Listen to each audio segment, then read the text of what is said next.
Ito yung specialty coffee shop na at the same time second wave coffee culture friendly pa rin. Guys, tara samahan niyo ako sa panibagong serye ng Kaparista Daily.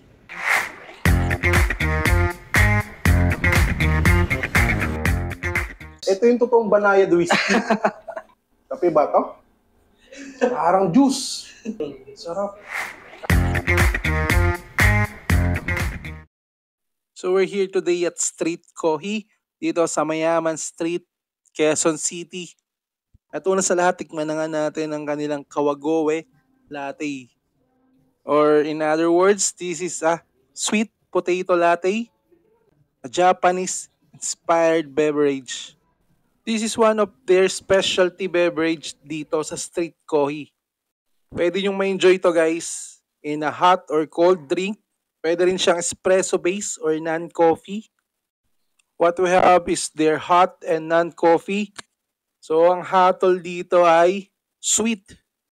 So combining the comforting warmth of a latte with the natural sweetness and nuttiness of Japanese sweet potato.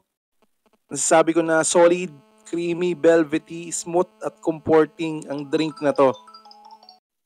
And to add up lang, for me, this is best paired with something salty on the side. Burger pare.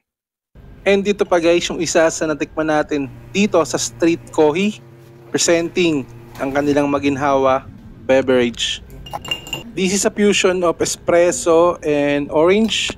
At ang kakaibang twist nito, mayroon siyang star anise at cinnamon. So para sa akin, this is a sophisticated and creative beverage. Kung naghahanap ka ng kakaibang coffee experience, para sa ito. And ito pa guys, yung isa sa ma-enjoy nyo dito sa Street Kohi.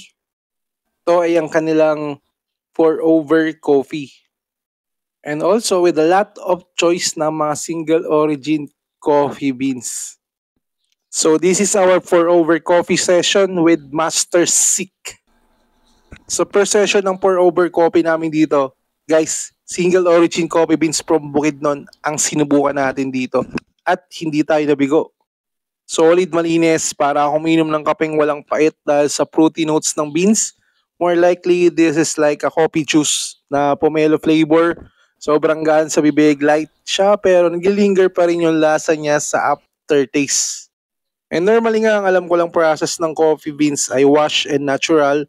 And first time ko matry itong process na anaerobic process and ang sarap nito, solid. Second coffee beans na susubukan namin ay roasted from Japan. Pour over pa rin tayo pero flash brew naman guys ang susubukan natin. Sa halip na hot coffee lang siya, they put ice sa loob ng jar kung saan dumediretso ang coffee liquid natin. So for me, this is one of a kind. Ito nga guys, ang tunay na banayad whiskey nung natikman ko. If you smell the coffee, maaamoy mo siya na amoy chocolate. Pero pag ihigop mo sa kanya, lasang banayad na kape. May pagka-orange, floral, and fruity siya. Sa mga hindi pa nakapag-try ng black coffee dahil ayaw ng mapait, I think ito guys, kahit di ka pa ng bitter taste coffee, may enjoy nyo. Di siya mapait, banayad lang talaga. Ang Street Kohi guys ay may indoor space na air-conditioned and meron din silang alfresco space na malawak. Open daily, pero mas nagiging kakaiba ang shop na to every weekend. Dahil sa kanilang maginhawa market, nagiging food park like ito dahil sa mga partner vendor nila na present dito at idagdag mo pa ang mga basking session nila. Kaya naman kung ang free time nyo ay weekend, may enjoy nyo ang magstay dito. So where to drink coffee in QC, sama nyo na sa inyong list ang Street Kohi. Dito nyo pwedeng matikman ng iba't ibang specialty beverage like the classic pour over coffee, espresso based beverage at available rin dito ang mga non-coffee and different kind of horchata. Thank you guys for watching this video. For more details about Street Kohi, mag-message lang kayo sa FB page nila. Stay safe and stay caffeinated. God bless everyone.